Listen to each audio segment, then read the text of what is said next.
বিনম্র চিত্তে মা সর্বমঙ্গলাকে প্রণাম করে আজকের অনুষ্ঠান শুরু করি। সেই অর্থে কোনো ইন্ট্রোডাকশন দেব না, একটা ইনফরমেশন দেব, নট ইন্ট্রোডাকশন বাট ইনফরমেশন। সকালে যারা অনুষ্ঠান দেখছেন তাদের জন্য আগামী 13ই জুলাই সোমবতী অমাবস্যা রয়েছে, আবার সেটাও চতুর্দশী যুক্ত। গ্রহদোষ খণ্ডনের জন্য পণ্ডিতজি তারাপীঠে থাকবেন, আপনারা যোগাযোগ করবেন। আমি কেন এই কথাটা আজকে বলে দিচ্ছি, আজকে সবেমাত্র জুলাই মাসের 2 তারিখ। কেন বলছি? কারণ আগামী 6-7 দিনের মধ্যে বুকিং কমপ্লিট হয়ে যাবে। 13 তারিখ আপনাদের কাজ, আর আপনি 12 তারিখ 11 তারিখ কন্ট্যাক্ট করছেন, হবে না। জাস্ট এটা আপনাদের কাছে রিকোয়েস্ট, আগের বারের মতো এবার অনেকে মিস করবেন না।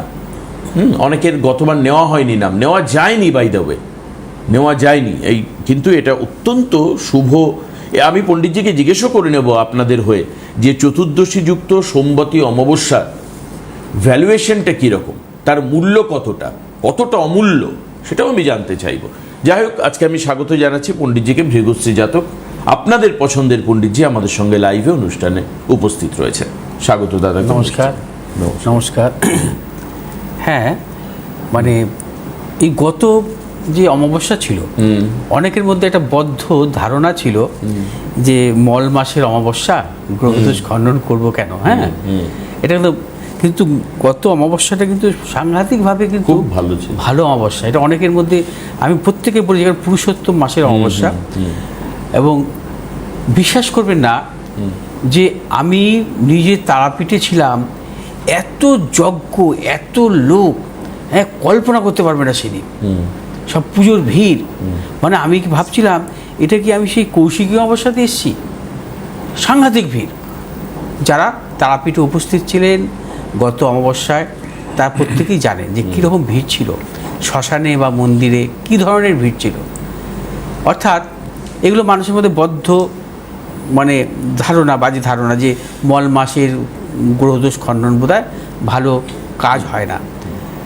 কিন্তু আমি আরেকটা কথা বলবো যে আমি গত মাসেও কিন্তু বা তার আগের মাসে ফলানি অমাবস্যায় আমার খুব প্রেশার হয়ে এসেছিল, কারণ কাজের। কারণ আমি কেন প্রেশার আসে আমার পরে, কারণটা হচ্ছে আমি তো সম্পূর্ণটা যে গ্রহদোষ খণ্ডন করি, এটা কিন্তু আমার নিজে উপস্থিত থেকে গ্রহদোষ খণ্ডন করি।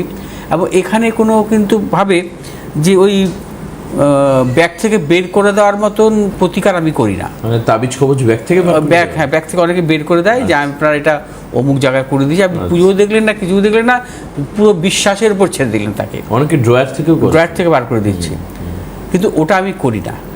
আমার গ্রহদোষ খণ্ডন হবে, হয় আপনি উপস্থিত থাকবেন, নচেত আপনাকে আমি ভিডিও দিয়ে দেবো আপনার হোয়াটসঅ্যাপে, যে আপনার পুজোটা আমি করেছি তার ভিডিওটা আপনি দেখতে পাবেন। এভাবে আমি করি। এই যে বিশ্বাস, দীর্ঘদিনের বিশ্বাসের জন্য আমার কাছে মানুষ আসেন গ্রহদোষ খণ্ডনের জন্য। তা সামনে হচ্ছে সোমবতী যে বিশেষ অমাবস্যা, অর্থাৎ সারাদিন সোমবার থাকবে।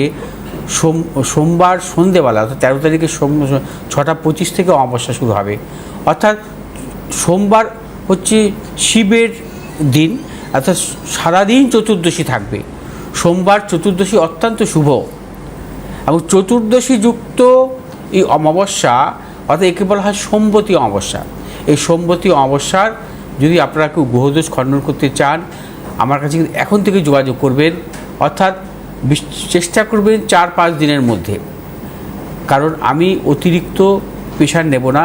লাস্টের দিকে অনেকে ঝাঁপিয়ে পড়ে গ্রহদোষ খণ্ডনের জন্য, ওটা কিন্তু করবেন না কখনো, কারণ আমি কিন্তু ফিরিয়ে দেবো।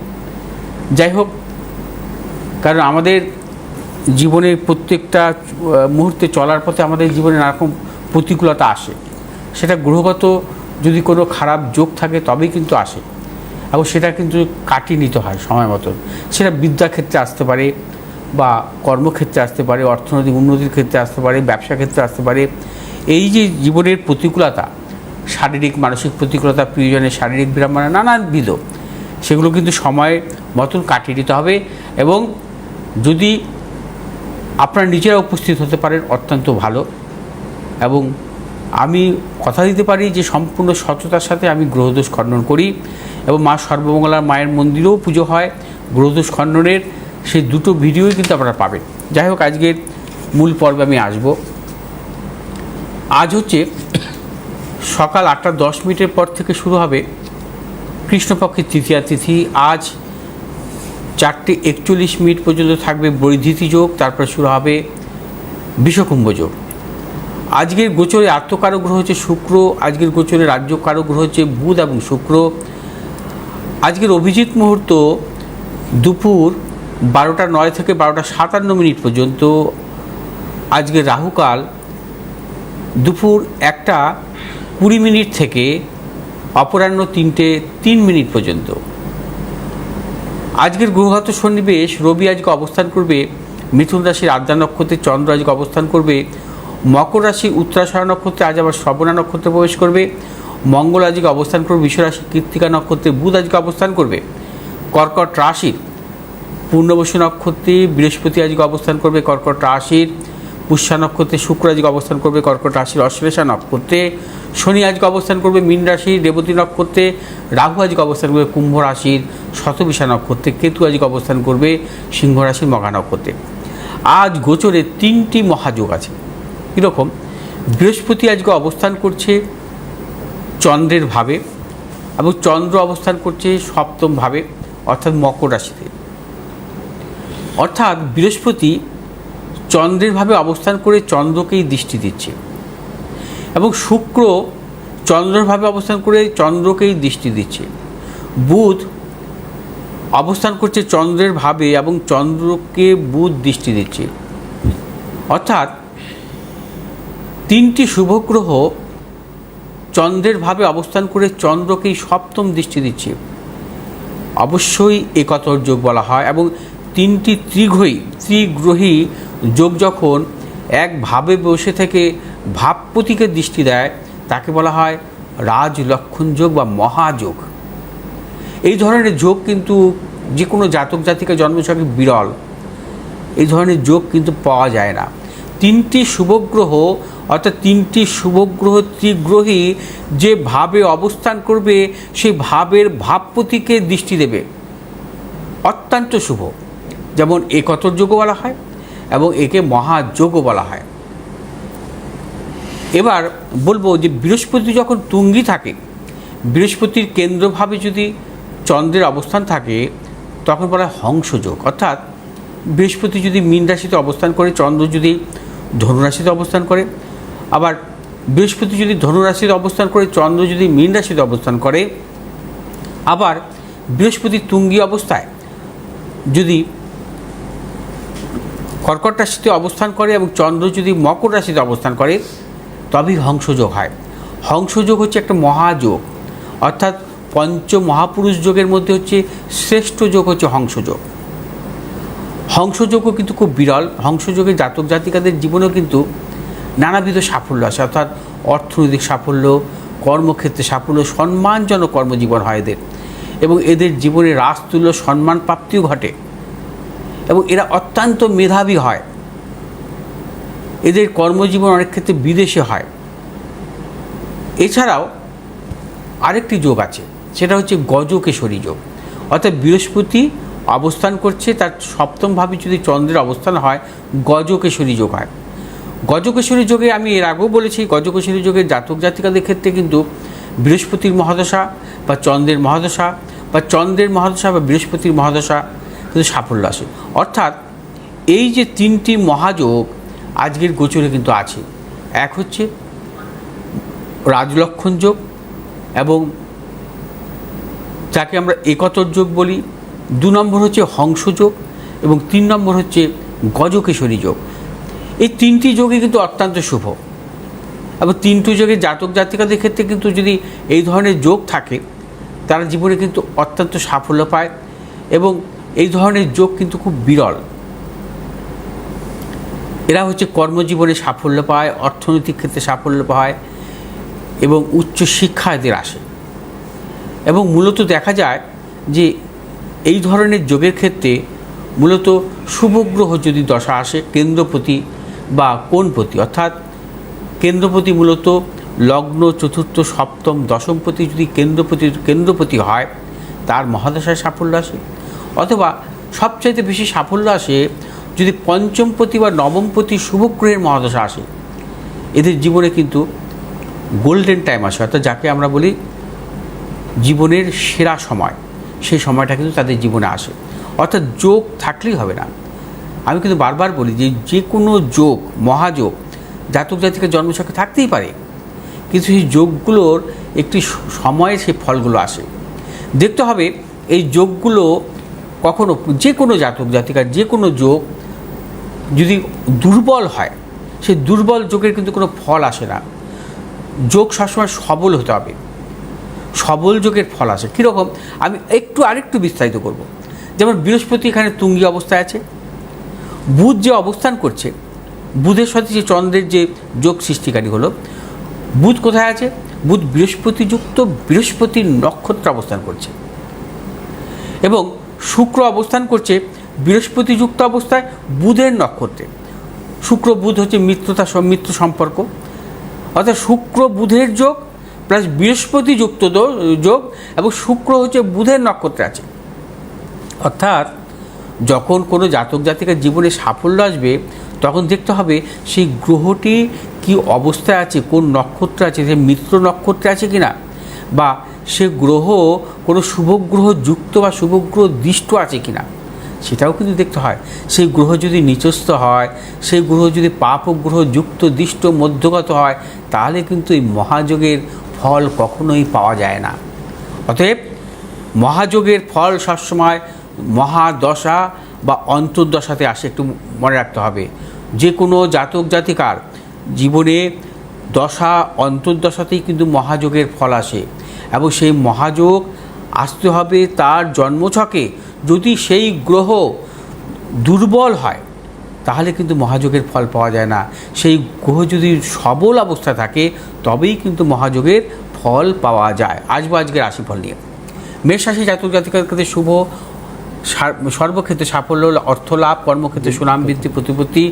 আজ শুভ দিক হচ্ছে দক্ষিণ পূর্ব পশ্চিম দিক। শুভ রং হচ্ছে আপনাদের আজকে লাল এবং হলুদ।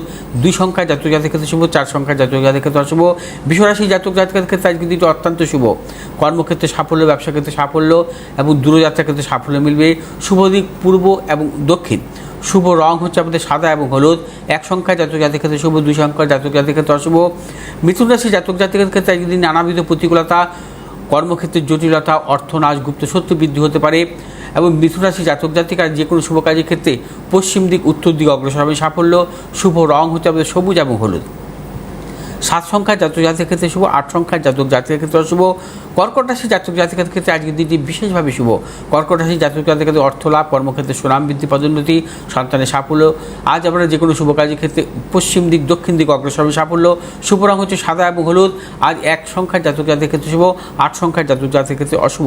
সিংহ রাশি জাতক জাতিকাদের ক্ষেত্রে আজকের দিনটি নানাবিধ প্রতিকূলতা, শারীরিক মানসিক প্রতিকূলতা, প্রিয়জনের শারীরিক বিড়ম্বনা, অর্থনাশ, গুপ্ত সত্য বৃদ্ধি হতে পারে। আজ আপনারা যে কোনো শুভ কাজের ক্ষেত্রে পশ্চিম দিক উত্তর দিকে অগ্রসর হবে সাফল্য। শুভ রং হচ্ছে আপনাদের লাল এবং হলুদ। আজ 8 সংখ্যার জাতক জাতিকার ক্ষেত্রে শুভ, 4 সংখ্যার জাতক জাতিকার ক্ষেত্রে অশুভ। কন্যা রাশি জাতক জাতিকার ক্ষেত্রে শুভ। আজ আপনাদের অর্থ লাভ, কর্মক্ষেত্রে সুনাম বৃদ্ধি, পদোন্নতি। যারা পেশাগত ব্যবসায়ী অত্যন্ত শুভ। ব্যবসায়ীদের ক্ষেত্রে বিশেষভাবে শুভ। আজ আপনারা যে কোনো শুভ কাজের ক্ষেত্রে পশ্চিম দিক উত্তর দিকে অগ্রসর হবে সাফল্য। শুভ রং সবুজ এবং হলুদ। আজ 4 সংখ্যার জাতক জাতিকার ক্ষেত্রে বিশেষভাবে শুভ, 6 সংখ্যার জাতক জাতিকার ক্ষেত্রে অশুভ। তুলারাশি জাতক জাতিকার ক্ষেত্রে আজকের দিনটি অত্যন্ত শুভ। তুলারাশি জাতক জাতিকারা আজ কর্মক্ষেত্রে সাফল্য পাবেন, সন্তানের সাফল্য, উচ্চশিক্ষার ক্ষেত্রে সাফল্য, এবং তুলারাশি জাতক জাতিকাদের ব্যবসা বা কর্মের দিক থেকে নানাবিধ সাফল্যের যোগ বা শুভ যোগাযোগ আসতে পারে। আজ আপনারা যে কোনো শুভ কাজের ক্ষেত্রে দক্ষিণ পশ্চিম দিকে অগ্রসর হবে সাফল্য। শুভ রং হচ্ছে সাদা এবং হলুদ। আজ 2 সংখ্যার জাতক জাতিকার ক্ষেত্রে শুভ, অশুভ। 4 সংখ্যার জাতক জাতিকার ক্ষেত্রে শুভ। আজ বৃশ্চিক রাশি জাতক জাতিকাদের ক্ষেত্রে নানাবিধ প্রতিকূলতা, কর্মক্ষেত্রে জটিলতা, অর্থনাশ, গুপ্ত সত্য বৃদ্ধি হতে পারে। এবং বৃশ্চিক রাশি জাতক জাতিকারা আজ ভেবে চিন্তে যে কোনো জায়গায় কথা বলবেন, মতানৈক্যে জড়াবেন না। শুভ দিক হচ্ছে আপনাদের পশ্চিম দিক এবং উত্তর দিক। শুভ রং হচ্ছে আপনাদের লাল এবং হলুদ। আজ 8 সংখ্যার জাতক জাতিকাদের ক্ষেত্রে শুভ, 3 সংখ্যার জাতক জাতিকাদের ক্ষেত্রে অশুভ। ধনুরাশির জাতক জাতিকাদের ক্ষেত্রেও আজকের দিনটি নানাবিধ প্রতিকূলতা, অর্থনৈতিক উন্নতির ক্ষেত্রে ব্যাহত, কর্মক্ষেত্রে গুপ্ত শক্তি বৃদ্ধি এবং আয় উন্নতিতে বাধাপ্রাপ্ত হতে পারে। আজ আপনারা যে কোনো শুভ কাজের ক্ষেত্রে পশ্চিম দিক দক্ষিণ দিক অগ্রসর হবে সাফল্য। শুভ রং হলুদ এবং লাল। আজ এক সংখ্যার জাতক জাতির ক্ষেত্রে শুভ, 2 সংখ্যার জাতক জাতির ক্ষেত্রে অশুভ। মকর রাশি জাতক জাতির ক্ষেত্রে আজকের দিনটি শুভ, বিদ্যার্থীদের ক্ষেত্রে শুভ, কর্মক্ষেত্রে নানাবিধ সাফল্য, অর্থনৈতিক সাফল্য, ব্যবসা ক্ষেত্রে সাফল্য মিলবে। এবং যে সমস্ত মকর রাশি জাতক জাতিকারা মেডিসিনমূলক ব্যবসার সাথে যুক্ত অত্যন্ত শুভ। শুভ দিক হচ্ছে আপনাদের পশ্চিম দিক, দক্ষিণ দিক। শুভ রং হচ্ছে আপনাদের সবুজ এবং হলুদ। আজ 4 সংখ্যার জাতক জাতিকের ক্ষেত্রে বিশেষভাবে শুভ, 7 সংখ্যার জাতক জাতকের ক্ষেত্রে অশুভ। কুম্ভ রাশি জাতক জাতকের ক্ষেত্রে আজকে নানাবিধ প্রতিকূলতা, অর্থনাশ, গুপ্তসূত্র বৃদ্ধি, প্রিয়জনের সাথে মতানৈক্য এবং মনোমালিন্য এবং সম্পর্ক পর্যন্ত নষ্ট হতে পারে। কুম্ভ রাশি জাতক জাতিকারা সর্বক্ষেত্রে ভেবেচিন্তে অগ্রসর হবেন, কোনো রকমভাবে মতানৈক্যে জড়াবেন না এবং যে কোনো শুভ কাজের ক্ষেত্রে সতর্কতা অবলম্বন করবেন। দূরযাত্রার ক্ষেত্রে সতর্কতা অবলম্বন করতে হবে। আজ আপনাদের যে কোনো শুভ কাজের ক্ষেত্রে পশ্চিম দিক, উত্তর দিকে অগ্রসর হবে সাফল্য। শুভ রং হচ্ছে আপনাদের নীল এবং হলুদ। আজ 8 সংখ্যার জাতক জাতিকের ক্ষেত্রে অশুভ, 9 সংখ্যার জাতক জাতিকের ক্ষেত্রে শুভ। আজ মীন রাশি জাতক জাতিকাদের ক্ষেত্রে অত্যন্ত শুভ, প্রবল অর্থপ্রাপ্তির মতো যোগ, কর্মক্ষেত্রে সুনাম বৃদ্ধি, পদোন্নতি, সন্তানের সাফল্য, ব্যবসায়ীদের ক্ষেত্রে শুভ। যারা পেশাগত ব্যবসার সাথে যুক্ত আছেন অত্যন্ত শুভ এবং সাফল্য পাবেন। এবং মীন রাশির জাতক জাতিকারা আর যে কোনো শুভ কাজের ক্ষেত্রে পূর্ব এবং উত্তর দিকে অগ্রসর হবে সাফল্য। শুভ রং হচ্ছে হলুদ এবং লাল। আজ 1 সংখ্যার জাতক জাতিকের ক্ষেত্রে অশুভ, 7 সংখ্যার জাতক জাতকের ক্ষেত্রে শুভ। প্রোগ্রাম ডিটেলস কিন্তু আপনারা স্ক্রিনে অল টাইম পাচ্ছেন, এখান থেকে হেল্পলাইন নাম্বার বা ডিটেলস আপনারা এই স্ক্রিনের নিচ থেকে নিয়ে নেবেন। আসুন, কে রয়েছেন ফোনে, কথা বলি। হ্যাঁ, হ্যালো। হ্যাঁ বলুন, কে বলছেন? হ্যালো, আমি মেদিনীপুর থেকে বলছি। আচ্ছা, কার সম্পর্কে জানবেন? আমার মেয়ের সম্পর্কে জানতে চাই। কার সম্পর্কে? মেয়ে। আপনার মেয়ের সম্পর্কে বলুন, ওর ডেট অফ বার্থ বলুন। হ্যাঁ, ওর ডেট হচ্ছে, জন্ম ডেট হচ্ছে 5/3/2004। 5/3। হ্যাঁ 5/3/2004। হ্যাঁ। আচ্ছা, টাইম বলুন। টাইম হচ্ছে 11:37 AM। 11:37 সকালবেলা। জন্মস্থান কোথায় দিদি? মেদিনীপুর। মেদিনীপুর, ঠিক এবার আছে। কি আপনাকে অনেক অনেক শুভেচ্ছা জানাই, হ্যাঁ, হ্যাঁ। পণ্ডিতজিকে প্রণাম জানাই। নমস্কার, আচ্ছা, নমস্কার, নমস্কার। নমস্কার আমার তরফ থেকে আপনাকে, সুপ্রভাত। আপনাদের সবাইকে। আচ্ছা, মেয়ের জন্মবার হচ্ছে শুক্রবার তো? হ্যাঁ, শুক্রবার। বৃষ লগ্ন, কর্কট রাশি, ওর অশ্লেষা নক্ষত্র, দেবাড়িগণ। হ্যাঁ, ওর জন্মছক অনুযায়ী বৃহস্পতি গ্রহ এবং শনি গ্রহ বক্রী অবস্থায় ছিল। আচ্ছা, এবার জন্মছকে আমি আসছি একটু। হ্যাঁ, হ্যাঁ। আচ্ছা, জন্মছকে যেটা পাচ্ছি সেটা হচ্ছে লগ্নপতি কারক গ্রহ হচ্ছে শুক্র, দ্বাদশে মঙ্গল রাহু যুক্ত অবস্থায় আছে। দ্বিতীয় শনি, অর্থাৎ ভাগ্যপতি কর্মপতি শনি দ্বিতীয়, অর্থাৎ কর্মপতি শনি যদি কখনো লগ্নের দ্বিতীয় থাকে আমরা তাকে বলি ক্ষেত্র সিংহাসন যোগ। আচ্ছা, আপনার মেয়ের জন্মছকে চতুর্থভাবে বৃহস্পতির অবস্থান। চতুর্থপতি কারক গ্রহ হচ্ছে রবি, এবং রবির ওপর বৃহস্পতির সপ্তম দৃষ্টি। বাহ! আচ্ছা, চতুর্থপতি পঞ্চমপতির রাজ্য। বাহ, খুব সুন্দর। এডুকেশনের জায়গা কিন্তু খুব ভালো। এই ধরনের জন্মছকে উচ্চশিক্ষা পায় এরা, কারণ চতুর্থপতি হচ্ছে রবি, পঞ্চমপতি হচ্ছে বৃহস্পতি। চতুর্থপতি পঞ্চমপতি রাজযোগে আবদ্ধ এবং বৃহস্পতি বিদ্যাভাবে চতুর্থপতি পঞ্চমপতি রাজযোগে আবদ্ধ, তাকে বৃহস্পতি সপ্তম দৃষ্টি। আচ্ছা, এবার সপ্তম আসন নবম, ভাগ্যপতি কর্মপতিও হচ্ছে লগ্নের দ্বিতীয় অবস্থান করছে। শুনুন, আপনার মেয়ের বিষয়ে একটি জিনিসে লক্ষ্য রাখতে হবে শুধু, ওর উচ্চশিক্ষা হবে, 1, ভালো কর্মজীবন হবে, সম্মানজনক কর্মজীবন হবে, কারণ কর্মপতি রবি কর্মকারক গ্রহ রবি কর্মভাবে অবস্থান করছে। এবং এছাড়া জন্মছকে হচ্ছে দ্বিতীয়পতি কর্মপতির ক্ষেত্র বিনিময় যোগ, শনি এবং বুধের ক্ষেত্র বিনিময় যোগ আছে। কর্মকারক গ্রহ রবি কর্মভাবে অবস্থান করছে বৃহস্পতি দৃষ্ট অবস্থায়। হ্যাঁ, আচ্ছা, জন্মছক অতীব ভালো, তবে যে জায়গাটাকে সতর্ক অবলম্বন করতে হবে সেটা হচ্ছে শারীরিকটা কিন্তু যত্ন দেবেন। হ্যাঁ, শারীরিকটা কিন্তু আমি ভালো পাচ্ছি না। হ্যাঁ, শারীরিক কিন্তু ভুগবে। এখন কিছু ভুগছে শারীরিক মাঝে মধ্যে কিছু পেটের সমস্যায় ভোগে, উল্টাপাল্টা খায়, আঙুল টাঙুল শুধু খায়, খাওয়ার দিকে খুব নজর, আজেবাজে খাওয়ার দিকে নজর, মোমো টোমো এই সমস্ত খাওয়ার দিকে খুব নজর আর পেটের সমস্যা। বাইরে খাওয়া, নেমন্ত্রণ বাড়ি খাওয়া, এই সমস্ত দিকে নজর বেশি। হ্যাঁ। এই সমস্ত এই জন্য পেটের সেটা নয়, সমস্যায় ভোগে। দেখুন একটা কথা বলবো, ওর লগ্নপতি কারক গ্রহ হচ্ছে শুক্র, লগ্নের দ্বাদশে, লগ্নপতি রাহু এবং মঙ্গল যুক্ত, এবং তার পাশাপাশি লগ্নপতিরই মহাদশা চলছে। লগ্নপতির মহাদশা থাকবে 2031 সাল পর্যন্ত, অর্থাৎ এখনও তো প্রায় 5 বছর লগ্নপতির দশা থাকবে। ও লগ্নপতির দশা একটু শারীরিক ভোগাতে পারে, হ্যাঁ, খুব সতর্ক থাকবেন, ঠিক আছে? কারণ একদম মনোযোগ নেই পণ্ডিত। হ্যাঁ, বলুন বলুন। পড়াশোনায় মনোযোগ নেই, মনোযোগ নেই, মনোযোগ, মন দিয়ে পড়াশোনা করে না। এমনিতে বুদ্ধি আছে ভালো, শান্ত শিষ্ট নেই। দেখুন আপনার মেয়ের জন্মছক অনুযায়ী মেধাবী, হ্যাঁ, জন্মছকে যেটা পাচ্ছি, বুদ্ধি আছে ভালো। হ্যাঁ হ্যাঁ, কিন্তু এখন মন দিচ্ছে না কেন? শনির অন্তর্দশা চলছে তো, হ্যাঁ, শনির অন্তর্দশা, এটা ভালো নয়। আপনার ওর 2027 সালের মার্চ মাস থেকে, 2027 সালের মার্চ সামনের বছর থেকে ওর আসবে শুক্র বুধের দশা অন্তর্দশা। বুধের ওই বুধ হচ্ছে ওর পঞ্চমপতি কারক গ্রহ, এই বুধের অন্তর্দশা ভালো। শুক্র শনির দশা অন্তর্দশা চলছে এখন। শুক্র শনি দশা অন্তর্দশা ওকে ভালো দেবে না, এটা 24 সালের জানুয়ারি থেকে শুরু হয়েছে, এবং এই সময় থেকেই কিন্তু ওর মানসিক অস্থিরতাটা বেশি। শনির অন্তর্দশা চলছে, ঠিক আছে? এবং 27 সালের মার্চ পর্যন্ত থাকবে। 27 সালের মার্চের পর থেকে ওর বুধের অন্তর্দশা আসবে। একেবারে। বুধ হচ্ছে ওর রাজ্যকারক গ্রহ, বুধ হচ্ছে কেন্দ্রভাবে অবস্থান করছে, বুধ বৃহস্পতি দৃষ্ট অবস্থা আছে। এই বুধের অন্তর্দশা সাফল্য আসবে 2027 মার্চ থেকে 2030 জানুয়ারি। হ্যাঁ, একদম ভালো থাকবেন, যোগাযোগ করে নেবেন। আচ্ছা বেশ, আজকে এবার আলোচনায় কি থাকছে? আজকে বোধহয় সময় তো আজকে আর মনে হচ্ছে হবে না, বুঝতে পারছি না ঠিক। আমি একটু অ্যানাউন্স করে দিই চেম্বারগুলো। 11 তারিখ হচ্ছে মেচেদাতে চেম্বার রয়েছে, আর 13 তারিখ হচ্ছে চতুর্দশী যুক্ত সম্বতী অমাবস্যা গ্রহদোষ খণ্ডন তারাপীঠে। রবিবার হচ্ছে গড়িয়াহাট, সোমবার দক্ষিণেশ্বর, মঙ্গলবার হাতিবাগান, বুধ শুক্র শনিবার বারাসাতে চেম্বার রয়েছে। অনলাইন কনসালটেন্সি কিন্তু পেবেল কনসালটেন্সি, এই কনসালটেন্সি যোগাযোগ করতে হবে। সঙ্গে কি হয়েছে 9836646559 এবং 8583013265 আপনারা ফোন করবেন। আজকে এখানে শেষ করব। অবশ্যই বিশেষ আলোচনা পরবর্তী অনুষ্ঠানে থাকবে, আর অবশ্যই এই অনুষ্ঠান আপনারা রাত্রেবেলাও দেখতে পাবেন। সবাই ভালো থাকবেন, সুস্থ থাকবেন। নমস্কার।